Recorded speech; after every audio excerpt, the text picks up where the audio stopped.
রাতের অন্ধকারে তৃণমূলের নির্বাচনী কার্যালয়ে অগ্নিসংযোগের অভিযোগ উঠল দক্ষিণ দিনাজপুরের গঙ্গারামপুরে।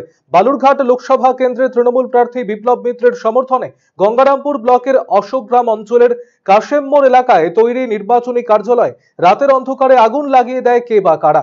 এই ঘটনায় কার্যালয়ের একাংশ আগুনে পুড়ে যায়। মঙ্গলবার সকালে এই ঘটনা দেখতে পেয়ে ক্ষোভে ফেটে পড়েন তৃণমূলের কর্মীরা। বিরোধীদের দিকেই অভিযোগের আঙুল তুলেছেন তারা।